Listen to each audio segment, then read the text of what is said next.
Welcome back to War Thunder and welcome back to the Caernarvon. Wait a second, I just made a video with the Caernarvon. Yes, it was a tank review. And this particular battle that I'm about to show you, well, it doesn't take too long. And I show it to you for all the wrong reasons. Now we are here together with the Americans and a few Soviet tanks.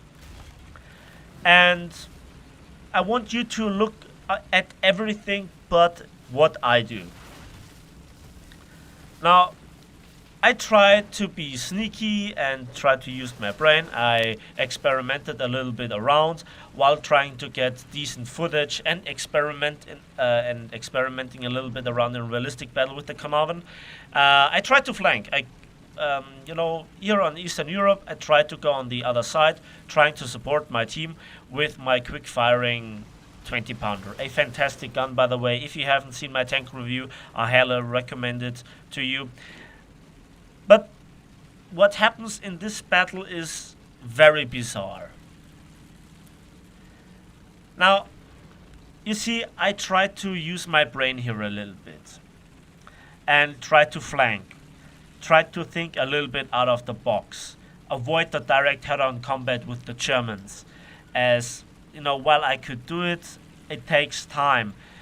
Me being in a certain position, pumping shells into the enemy.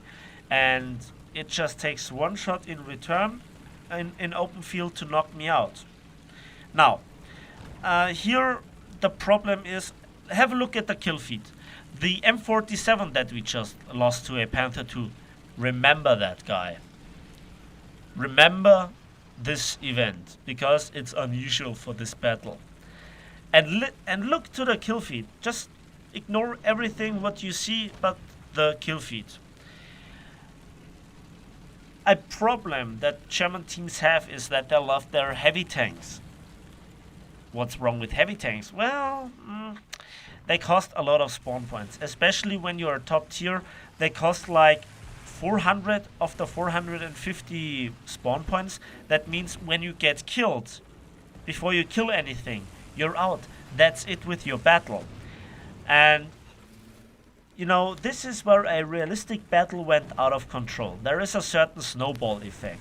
Let's say there are 3 tanks of your team that kill one of the enemy heavy tanks before they could do anything, then your team is certainly 3 points ahead, and those tanks, let's say they are medium tanks, then they can automatically die and get into another medium tank or a light tank, AAA truck, vehicle, or maybe even an aircraft. Depends on the exact volume of spawn points. Now in arcade it's a little bit different, and stay with me. In arcade you have automatically 3 respawns, or let's say 3 spawns, 2 respawns. And that lengthens the battle. However, very often people do not even take in 3 tanks in their lineup to avoid the crew lock. And you know, you can do so, but you screw over your team. The problem that I have with certain tanks, especially medium tanks, is when the medium tanks appear to be stronger than a little bit lower tiered heavy tanks, and the heavy tanks are effectively on the battlefield in the majority of engagements inferior, then that creates a massive imbalance. We had the same thing in simulator battles when it came out, that medium tanks automatically had 2 respawns, but heavy tanks just had 1 spawn. And then the T-34-85 just wiped the floor with the Tigers.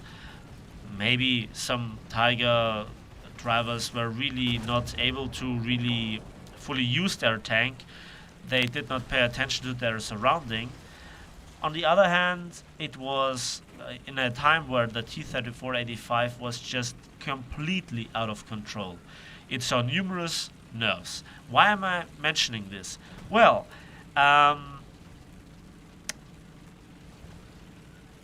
look at the team. We just eliminated the entire enemy team, and we just lost one tank in return. We lost one tank.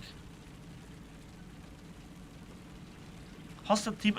The ticket counter was at a quarter of the points ticking down. It took me that long to just drive across the map. I had one shot and I dunked it. I did not really do anything wrong. You know, I expected a longer battle. This snowball effect is just devastating. The enemy team had not even the chance to get into an aircraft. They just killed one tank. Granted with the medium tank, but that's about it. I'm second last. I gained nothing. I did nothing. And I did nothing wrong in return. And those two medium tank drivers were in T-54s. I'm just saying. And this is not the fault of the team. This is a very good tank just wiping the floor with brilliant heavy tanks that are just 0.6 battle rating lower. Something is wrong when you get this kind of result. Granted, I have not seen this result very often, but I've seen it often enough that just medium tank wolf packs just wipe the floor with enemy heavy tanks. This is the nature of War Thunder. City Fight and King Tigers doesn't fit together. So, I hope you enjoyed the battle. Let me know in the comment section what you think about this. If this is usual, not that unusual in your experience. And yeah, give this video a like if you did. Subscribe if you want to see more. Follow me on Twitter. And we will see each other on the battlefields of War Thunder.